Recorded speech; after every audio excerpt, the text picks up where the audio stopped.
মদিনার মসজিদে নববী শরীফ আল্লাহ রাসূল তাশরীফ রেখেছেন।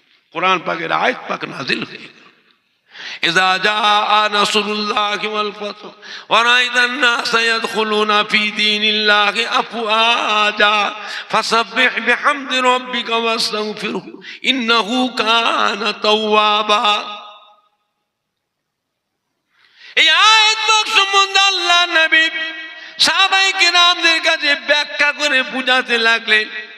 সাহাবায়ে কেরাম খুশিতে বাগ বাগ হয়ে গেছে, হাসছে। আল্লাহ ইসলামের উপর রাজি হয়ে গেছে, খুশি হয়ে গেছে। ইসলামকে আল্লাহ পরিপূর্ণতা দান করেছে, মোকাম্মল করে দিয়েছেন। হাবিব চিন্তা করবেন না, আপনি দেখবেন দলে দলে ঝাঁকে ঝাঁকে মানুষ এসে আপনার নূরের হাত ধরে ইমানের কলমা পড়ে মুসলমান হতে লেগেছে। জোরে বলবেন না, আর একটু জোরে বলা যাবে না? ওই জায়গায় বসেছিলেন হযরত আবু বকর সিদ্দিক রাদিয়াল্লাহু তাআলা, আস্তে আস্তে উঠে চলে গেল। হযরত আবু বকর সিদ্দিক উঠে চলে গেলেন, মদিনার নববীর বারান্দার এক কোণে গিয়ে বসলেন। মাথায় হ্যাট করে ঝরঝর ঝরঝর করে কাঁদছে। মাঝে মাঝে নবী পাকের চাঁদ মুখের দিকে চেয়েছে দেখছে, মাথায় হ্যাট করে ঝরঝর। সাহাবায়ে কেরামরা দেখছি, আমাদের দলের মধ্যে মুরব্বী, বড় জ্ঞানী, আল্লাহ নবীর বড় খলিফা কাঁদছে। আল্লাহ রাসূল ওয়াজ করলেন, কাঁদার কথা তো বলেন না। এই কোরআন পাকের এই আয়াতটার ভিতরে কাঁদার কথা নেই তো, আবু বকর কাঁদছে কেন? সাহাবারা কি জিজ্ঞেস করলে, হুজুর কাঁদছেন কেন? খুশির কথা আল্লাহ রাসূল বয়ান করছেন, ওয়াজ করছেন, খুশির কথা। আল্লাহ ইসলামের উপর খুশি হয়ে গেছে, ইসলামকে আল্লাহ পরিপূর্ণতা দান করেছে। হাবিব চিন্তা করবেন না, আপনি দেখবেন দলে দলে কাফেররা এসে আপনার নূরের হাত ধরে ইমানের কলমা পড়ে মুসলমান হয়ে যাচ্ছে। আপনি কাঁদছেন কেন? হযরত আবু বকর সিদ্দিক কি বলেছিলেন? ও আমার ভাইরা, আমার সাথীরা, আমার নবীর সাহাবীরা, আপনারা বুঝতে পারেননি। আপনারা জাহিরি মানেটা শুনে হাসছেন। কোরআন পাকের দুটো মানে হয়, একটা জাহিরি মানে, একটা বাতিনি মানে। আমি আবু বকর যে কাঁদা যথেষ্ট কারণ আছে। আমি আবু বকর আল্লাহ নবীর বড় খলিফা। আমি বুঝতে পেরে যে আয়াত পাকের দ্বারায় আল্লাহ রাসূল আমাদের কাছে আর বেশি দিন বাঁচবেন না। নবী আমাদের কাছে বিদায় হয়ে যাবে, আমরা এতিম হয়ে যাব, আর নবীকে আমরা পাবো না। নবী আমাদের কাছে বিদায় হয়ে যাবে, ইন্তেকাল হয়ে যাবে।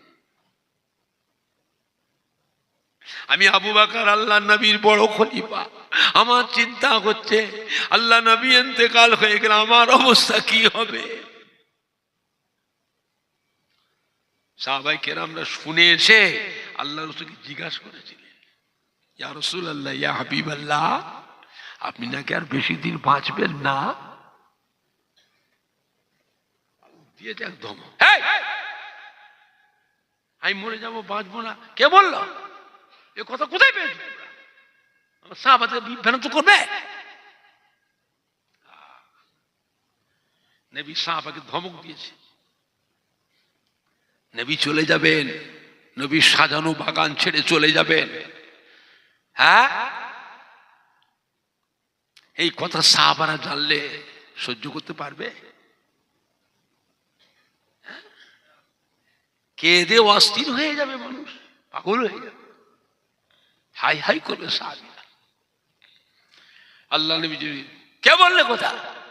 এ কথা কোথায় পেয়েছো তোমরা?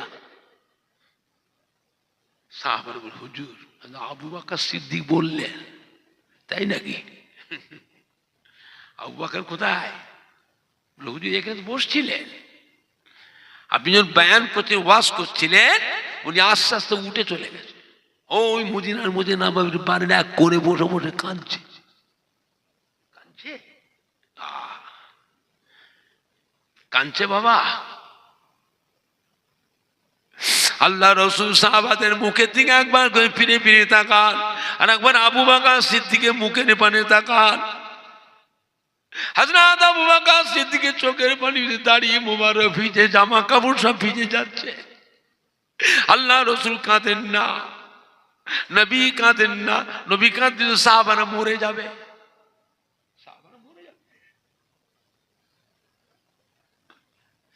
নবী পাক একবার সাহাবাদের মুখের দিকে তাকাচ্ছেন, আর একবার আবু বকর সিদ্দিকের মুখের পানে সে দেখে এক দৃষ্টিতে আবু বকর সিদ্দিক চোখের পানিতে দাঁড়িয়ে মোবারক ভিজে, জামা কাপড় ভিজে যাচ্ছে। সাহাবারা জিজ্ঞাসা, ইয়া রাসূলুল্লাহ, হাবিবাল্লাহ, কথাটা কি সত্য? বলে, বলছেন না, নবী বলছেন না। নবী সাহাবাদের মুখের দিকে চেয়েছে, দেখছে একবার আবু বকর সিদ্দিক, আর আবু বকর সিদ্দিক কেঁদে চোখের পানিতে দাঁড়িয়ে মনে ভিজে, জামা কাপড় ভিজে যাচ্ছে। সাহাবারা আবার, জি হুজুর, একবার আমাদের বলুন, আবু বকর যে সিদ্দিক বললেন কথাটা সত্য না মিথ্যা? আল্লাহ কি বলেছিলেন? ও মা সাহাবীরা, বাবারা, ও মদিনার সাহাবায়ে কেরামেরা, ও আনসারী মুহাজির সাহাবীরা, ও মদিনার মধ্যে নববীর মুসল্লিরা, আমার আবু বকর হলো সাহাবাদের মধ্যে বয়োজ্যেষ্ঠ সাহাবা। আমার আবু বকর সিদ্দিক আমার সাহাবাদের মধ্যে বড় আলেম সাহাবা। আমার আবু বকর সিদ্দিক সাহাবাদের মধ্যে বড় জ্ঞানী সাহাবা। আমার আবু বকর যা বলেছে সত্য বলেছে, ঠিক বলেছে। আমি রাসূলুল্লাহ আপনাদের কাছে আর বেশি দিন বাঁচবো না। সাহাবায়ে কিরামদের অবস্থা মদিনার নববী শরীফে কিয়ামতের মতন অবস্থা হয়ে গেল। সাহাবায়ে কিরামেরা, ইয়া রাসূলুল্লাহ, ইয়া রাসূলুল্লাহ, ইয়া রাসূলুল্লাহ, ইয়া রাসূলুল্লাহ, আপনি ইন্তেকাল হয়ে গেলে আমাদের ঘরে কে দেখবে? আমরা কি করে থাকবো? আপনি চলে গেলে আমাদের অবস্থা কি হবে? চতুর্দিকে কাঁপে শত্রু দুশমন। ইয়া রাসূলুল্লাহ, ইয়া রাসূলুল্লাহ, কোন সাহাবা ধুলোয় পড়ে গড়াগড়ি করছেন, লুটোলুটি করছেন। কোন সাহাবা বেহুশ অজ্ঞান হয়ে যাচ্ছেন। আল্লাহ রাসূল আস্তে আস্তে দুর্বল হয়ে পড়লেন। বাবা, আমাকে নিয়ে চলো, আমাকে ধরো। ধরে নিয়ে তো আপনার মাঝির ঘরে পৌঁছেছেন। বাবা, আম্মা জান আয়েশা সিদ্দিকার ঘরে আমাকে রেখে এসো বাবা।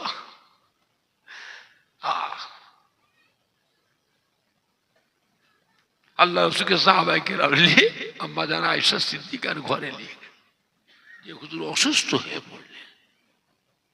13 দিন বিছানায়।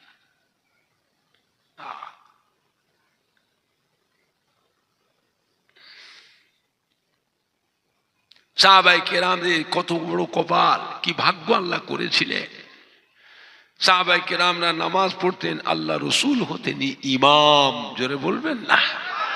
আর একটু জোরে হবে না? কি গো, আল্লাহ রসুলের পিছনে সাহাবারা নামাজ পড়ে কি জানতেন? আমাদের নামাজ আল্লাহ পাকের দরবারে কবুল হয়ে গেছে, একেবারে গ্যারান্টি। এই গ্যারান্টিটা কিয়ামত না আর কেউ দিতে পারবে না। আমাদেরটাকে কবুল হতেও পারে, আবার নাও হতে পারে। আর সাহাবাদের কবুল হয়ে গেছে। জোরে বলুন না?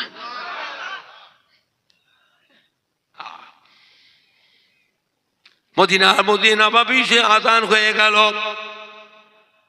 আল্লাহ রাসূল ডাকলে, বিবি আয়েশা এদিকে আসেন। জানতো আপনার আব্বাকে খবর দেন, আমার জান ভালো না, আমি মদিনার নববী শরীফে নামাজ পড়াতে যেতে পারবো না। আপনার আব্বাকে বলেন তিনি যেন আজ থেকে মদিনার নববীর ইমামতির দায়িত্ব পালন করে। আম্মা জান কেঁদে ফেলেছে। মাফ করবেন হুজুর, এই কথা আমার আব্বাকে বলতে পারবো না। আপনি তো জানেন আমার আব্বা যেন আপনার দিওয়ানা, আপনি ছাড়া কিছু বোঝেন না। তিনি আপনার জায়গায় খালি দেখলে ওই জায়গায় দাঁড়িয়ে ইমামতি করবে? আমার আব্বা পারবেন না। আপনারা আরো সাহাবা আছে, অন্য সাহাবাদের দায়িত্ব দেন। আমার আব্বাকে আমি বলতে পারবো না। আল্লাহ চুপ করে থাকলেন। আম্মা জান কাঁদছে।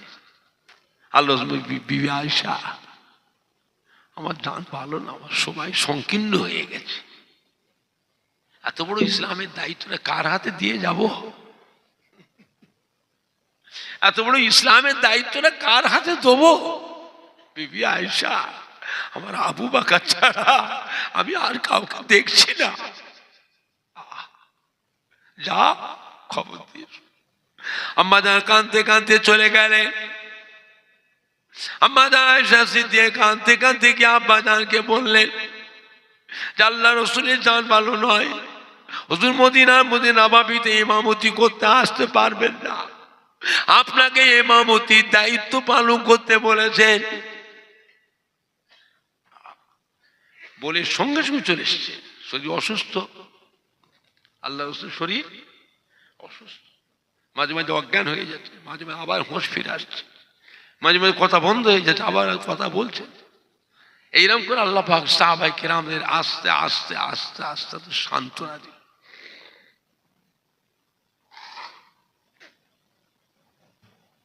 মুমিন যারা হবে, আল্লাহ ওয়ালা বান্দা যারা হবে, জব করে ইন্তেকাল হবে না। ছেলে মেয়ে নাতি পুতা আল্লাহ দেখবে কান্নার রোল উঠে গেছে বাড়িতে, আমাদের সুস্থ সুস্থ হয়ে এই সামাল দিচ্ছে। আবার দেখবে কথা বলতে চুপ বন্ধ হয়ে গেছে, কথা বলতে পারছে না, আবার কান্নার রোল উঠে গেছে, ছেলে মেয়ে নাতি পুতা সব কাঁদছে, কান্নার রোল উঠে গেছে বাড়িতে। সারা সারা রাত জেগে জেগে জেগে জেগে জেগে অস্থির হয়ে যাবে। বাবা আবার দেখবেন সুস্থ হয়ে গেছে, আবার সব ছেলে পেলেরাও আবার সুস্থ, ঠান্ডা হলে সান্ত্বনা পেয়ে গেল। এইরকম করে করে আল্লাহ পাক আল্লাহ ওয়ালাদের মওত দেন, বুঝলেন? কান্না তো হবেই, এটা মহব্বত আল্লাহ তো দিয়েছে, মানুষ কাঁদবে, কিন্তু একদম অস্থির হয়ে পড়বে না। হযরত ছোট হুজুর বিগির ইন্তেকালের সময় 13 দিন বিছানায় 13। রাতের বেলা বসে আছে আমার আব্বার কাছে, হুজুরগুলো ডাকছে, বাবা নামাজ পড়েছ? 11:30 বেজে গেল, এখন নামাজ পড়োনি? না আব্বা, তওবা তওবা তওবা তওবা। নামাজ পড়ে, নামাজ তো পড়ায়, ঘরের কাছে মসজিদ, নামাজ পড়ায়।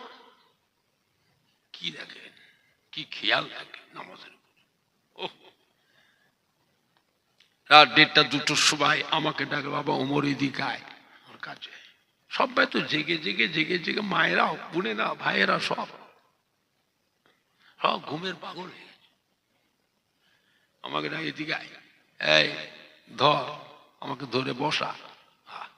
ভারী মানুষ ছিলেন, ভারী মানুষ ছিলেন, ধর ধরে বসা,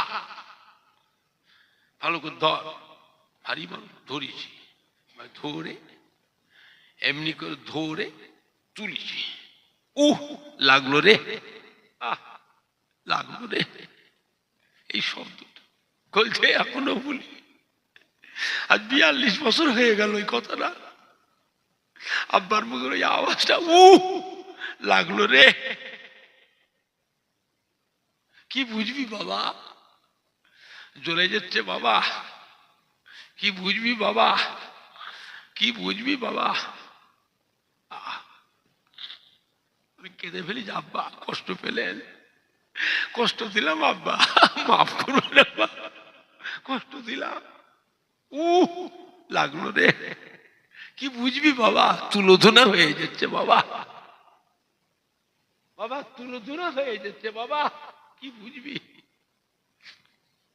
এই আওয়াজটা আমি এখন ভুলতে পারি। আব্বা মাফ করবেন আব্বা, কষ্ট দিলাম আব্বা, মাফ করবেন আব্বা, যা কাঁদিসনি, মাফ করে দিলাম, মাফ করে দিলাম, মাফ করে দিলাম। বুঝলেন, মওতের সময় প্রত্যেকটা মানুষের একটা কষ্ট আছে। আযাবুল মওত, সাকরাতুল মওত, সিদ্দাতুল মওত, জাকানদানির কষ্ট হবে। তবে আল্লাহ ওয়ালাদের আল্লাহ পাক বেহেশতের নকশা দেখায়, হুর গিলমানরা এসে বেহেশতের দরজা এসে ডাকে, বেহেশতের নাজ নিয়ামত সব আল্লাহ পাক দেখায়। আল্লাহ ওয়ালাদের মনটা যখন ওই দিকে চলে যায়, ওই অবস্থায় আজরাইল ইসলাম জানটা কবজ করে। জোরে বলুন না, কষ্টটা অনুভব করে, কষ্টটা অনুভব করতে পারে না। আরো রায়তে আছে, মাথার গোড়ায় বসে বসে কোরআন পাক, সূরা ইয়াসিন পাক, সূরা ইয়াসিন পাক যখন তিলাওয়াত হয়, আল্লাহ পাক হুকুম দেন ফেরেশতাদের, আমার বান্দাকে কষ্ট দিও না। আমার বান্দা বান্দির ছেলেরা, নাতিরা, পোতারা, মেয়েরা, বেটিরা, বৌমায়েরা, বোনেরা, রব আমার পাক কালাম কোরআন পাক দিয়ে সূরা ইয়াসিন পাক তিলাওয়াত হয়। আমি আল্লাহ পাক সূরা ইয়াসিন পাক তিলাওয়াতের বরকতে এখনই আমার বান্দার জীবনের সমস্ত গুনাহগুলি এক্ষুনি মাফ করে দিলাম।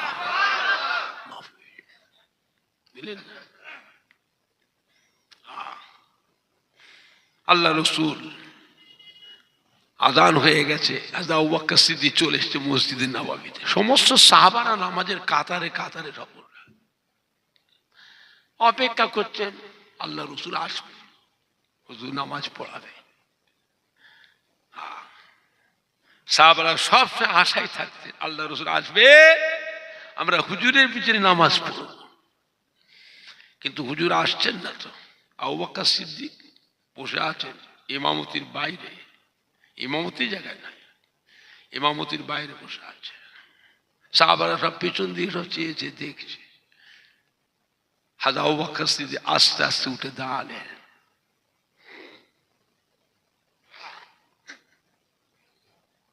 ও মদিনা সাহাবায়ে কেরামেরা, আল্লাহ নবী সাহাবীরা, মদিনা নববীর মুসল্লিরা, আল্লাহ নবী আমায় খবর দিয়েছেন নবী আজ থেকে আর মদিনা নববীতে নামাজ পড়াতে আসতে পারবেন না। আমার নবীর জান খুব খারাপ, হুজুর অসুস্থ হয়ে পড়েছেন, আমাকে খবর দিয়েছে। আল্লাহর নবী ইমামতির জায়গাটা খালি দেখে আবু বকর সিদ্দিক কান্নার রোল উঠে গেল। মদিনার মধ্যে নববী শরীফে কিয়ামতের মতন হালত শুরু হয়ে গেল। এত কান্না কাঁদতে লাগলেন। নবী আম্মা জান আয়েশা সিদ্দিকার ঘরের মধ্যে বিছান সজ্জা, কান্নার আওয়াজটা যখন নবী পাকের কলিজায় যে লাগলো, নবী পাক চেয়ে দেখলেন বিবি আয়েশা এত কাঁদছে, কারা কারা কাঁদছে গো? আম্মা জান কেঁদে ফেলেছে, হুজুর আপনি মদিনার নববীতে যানবে, আপনার সাহাবারা আপনাকে না দেখতে পেয়ে আপনার মহব্বতে কাঁদছে। নবী মদিনার নববীতে আসতে পারেন না, সাহাবারা কাঁদছে, শুধু শুনে সহ্য করতে পারলেন না, ডাকলেন বিবি আয়েশা আমার সামনে বসো, বসো, আমার দিকে পিছন করে বসো। আম্মা জান আল্লাহ নবীর সামনে নবী পাকের দিকে পিছন করে বসলে আল্লাহ নবী খুব কষ্ট করে উঠে আম্মা জান আয়েশা সিদ্দিকার পিঠে হাত দিলে, পিঠে হাত দিলে, চলো দরওয়াজার দিকে নিয়ে চলো। মদিনার নববীর ভিতর দিকে আম্মা জান আয়েশা সিদ্দিকার ঘরের মধ্যে আর একটা দরজা ছিল, যে দরজাটা খুললে পরে মদিনার নববীর ভেতরটা সব দেখতে পাওয়া যেত।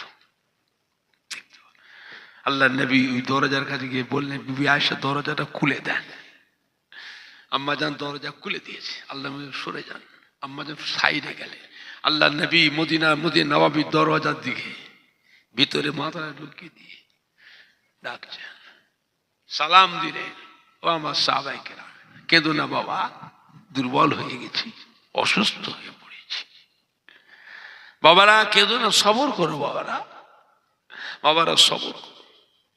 সাহাবায়ে কেরামরা এত কান্না কাঁদতে লাগলে মদিনা নববীর ভিতরে, ইয়া রাসূলুল্লাহ, ইয়া রাসূলুল্লাহ, ইয়া রাসূলুল্লাহ, কত আশা করে এসেছি আপনার পিছনে জামাতে নামাজ পড়বো, হুজুর আপনি পিছনে নামাজ পড়তে আসবেন না, পড়াতে আসবেন না, হুজুর আমরা কি করে বাঁচবো, আপনাকে ছেড়ে কি করে থাকবো?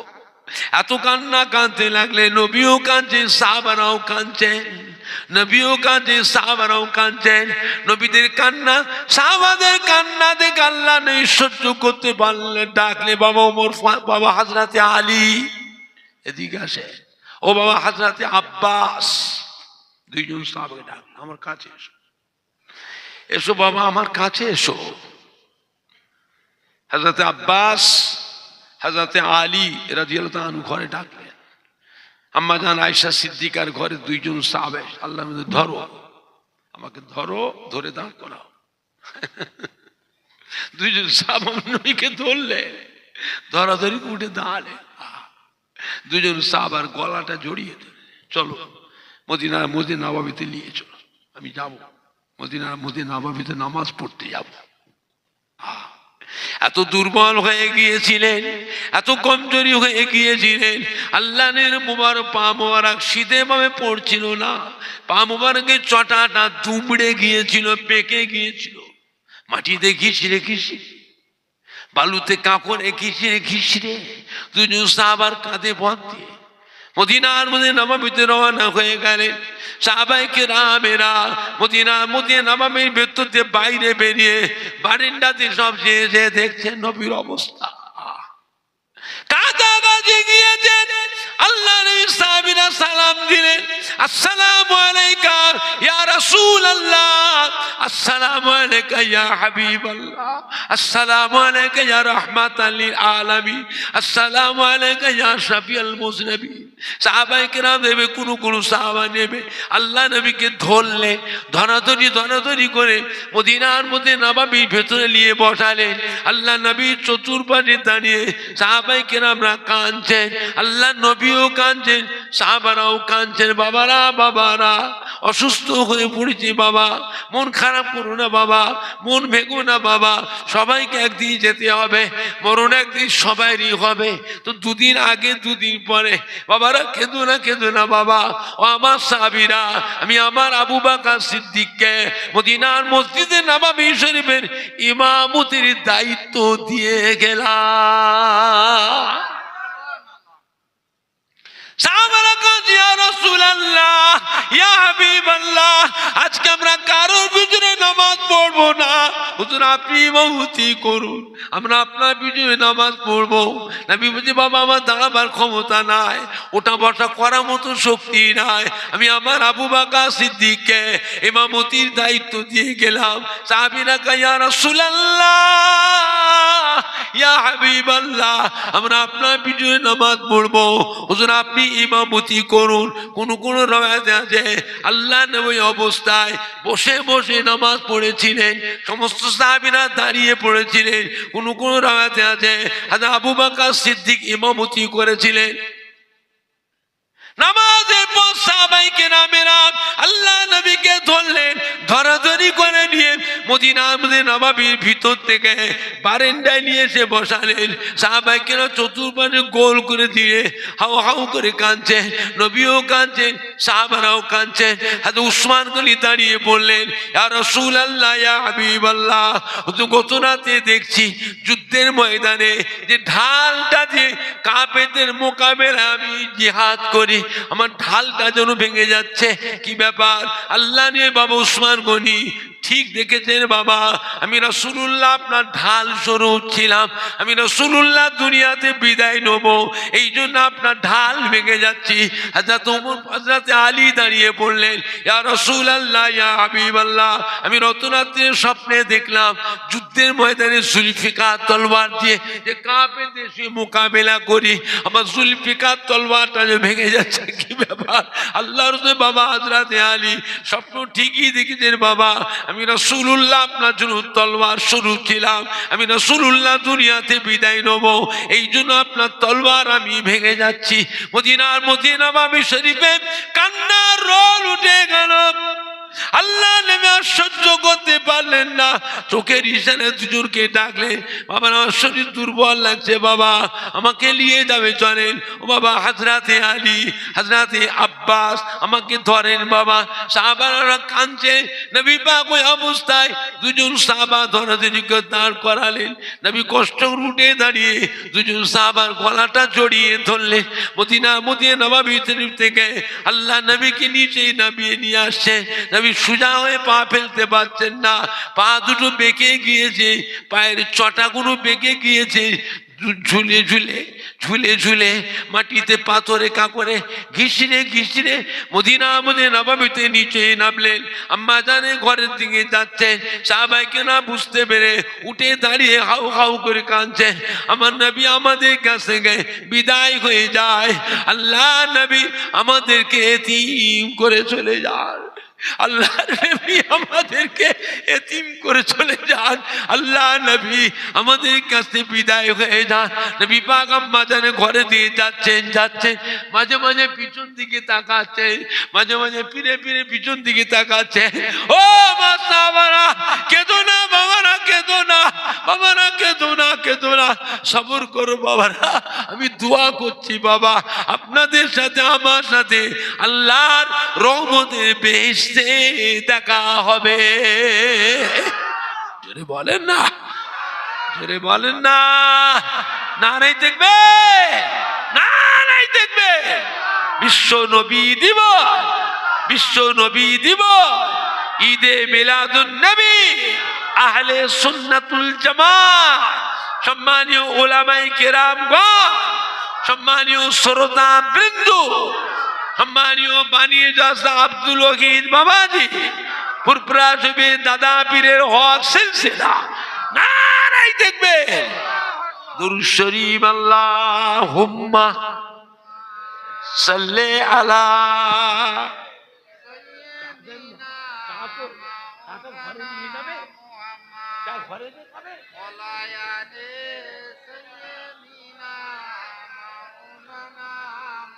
জোরে জোরে আল্লাহুম্মা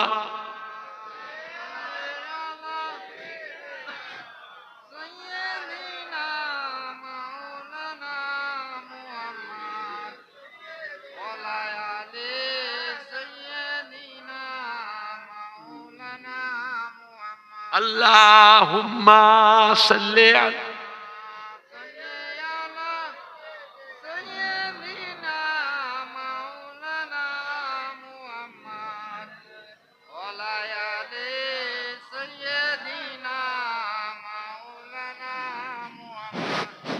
আল্লাহুম্মা সাল্লি আলা।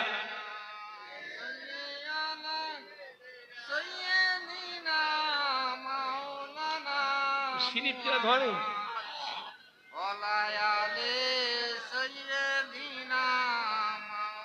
ঠান্ডা হয়ে গেছে, ধরো ধরো। কালমা লা ইলাহা ইল্লাল্লাহ। চা ঠান্ডা হয়ে গেছে, ওই টাকা কি আছে?